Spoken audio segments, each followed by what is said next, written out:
비염은 참고 지나가면 좋아질 거라 생각하기 쉽지만 알러지성 비염, 비후성 비염, 위축성 비염, 부비동염 대부분은 이 순서대로 증상이 만성화된다고 생각하시면 됩니다. 그래서 오늘은 이렇게 점점 심해지는 비염을 한의학에서는 어떻게 이해하는지, 그리고 실제 치료는 어떻게 진행되는지 차근차근 설명드리겠습니다.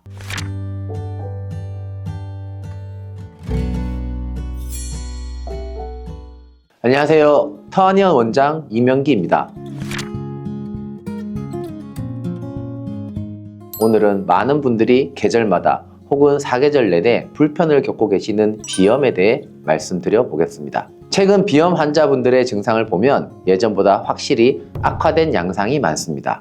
과거에는 봄, 가을, 환절기에만 나타나는 계절성 알레르기 비염이 대부분이었고, 계절이 지나가면 증상도 함께 좋아지는 경우가 많았습니다. 하지만 요즘은 봄, 가을이 짧아지고 여름과 겨울이 길어지고 실내의 냉난방으로 외부와 내부의 온도 차이가 커지고 미세먼지 환경까지 악화되면서 비염의 패턴 자체가 완전히 달라졌습니다.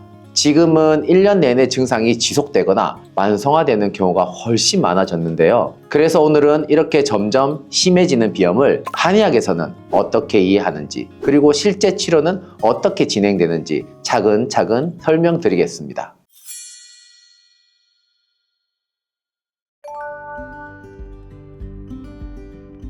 임상에서 주로 4가지 종류로 나뉘어서 비염을 분류하는데요. 알러지성 비염, 비후성 비염, 위축성 비염, 부비동염 대부분은 이 순서대로 증상이 만성화된다고 생각하시면 됩니다. 비염을 이해하려면 우선 비강이 어떻게 생겼는지 알아야 하는데요. 우리 코 속은 점막으로 이루어져 있는데 공기가 통하는 통로에는 크게 3개의 풍선이 달려있다고 보시면 됩니다. 이 3개의 풍선을 하비각계, 중비각계, 상비각계라고 하는데요. 이 점막의 구조는 알레르기 반응이 생기면 풍선처럼 부풀어 오르면서 점액을 분비합니다. 이때 콧물이 생기는 원인이 알레르기 항원, 온도 변화, 습도 변화와 같은 자극이라면 초기 단계의 알레르기성 비염이라고 판단합니다.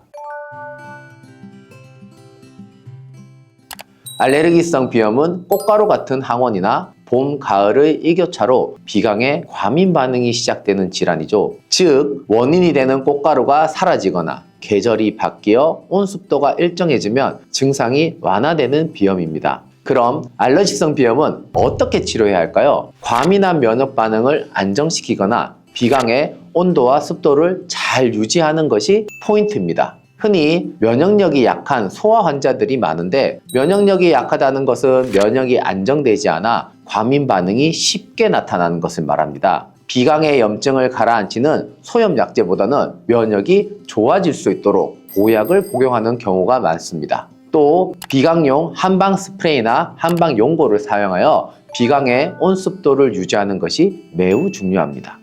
자, 이제 비염이 지속 반복되었다고 상상해 보겠습니다. 초기에는 알러지 비염인가 싶다가 여름이 되어도 겨울이 되어도 계속 콧물이 나고 재채기가 납니다. 그럼 점막 상태, 즉 풍선은 어떻게 되어 있을까요? 콧물이 난다는 것은 풍선이 탱탱하게 부풀어서 점액을 뿜어내는 겁니다. 즉 탱탱볼이 되는 거죠. 이렇게 부풀어 오른 점막은 콧구멍의 공간을 막아버립니다. 이때 나타나는 것이 코막힘, 구강호흡, 잦은 감기, 후비루 같은 증상입니다. 2단계 치료의 핵심은 부풀어 있는 점막을 가라앉히는 것입니다. 그래서 열과 염증이 많은 경우 소염작용이 있는 약제를 사용하고 점막 수축을 돕는 관리가 함께 진행됩니다. 비강 스프레이 역시 냉장 보관하신 후 사용하시면 점막을 수축하는 데 도움이 됩니다. 이제 시간이 더 지나면 부풀어 있던 점막이 반대로 탄력을 잃게 됩니다. 풍선이 반복해서 늘어났다, 줄어들면 결국 탄력을 잃고 쭈글쭈글해지듯이 점막도 같은 변화를 겪습니다. 또 스테로이드의 사용으로 점막이 인위적으로 마르면서 위축되는 경우도 많습니다. 이 상태에서는 코가 건조하고 따갑고 코피도 잘 나고 코안이 거칠게 느껴집니다. 2단계 치료의 핵심은 점막 재생입니다. 가장 중요한 것은 혈류 공급인데요. 혈액을 통해 수분과 영양이 공급되어야 점막이 다시 살아날 수 있습니다. 그래서 이 시기에는 수분이 많은 스프레이보다는 오일 기반의 연고 사용이 더 중요합니다.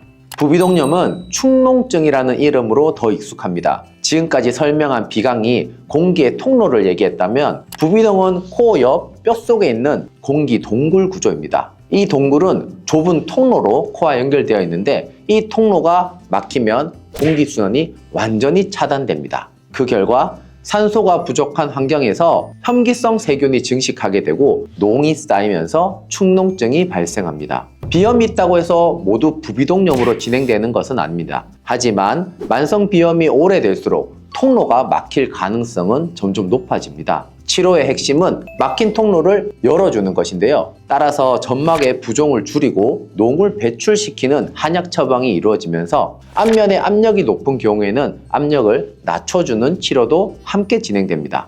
또한 비강 세척은 도움이 되지만 하루 3회 이상 과도하게 하면 점막이 건조해질 수 있어 아침, 저녁 정도가 적절합니다. 세척 후에는 비염 용고를 발라 점막을 보호해 주시는 것이 좋습니다.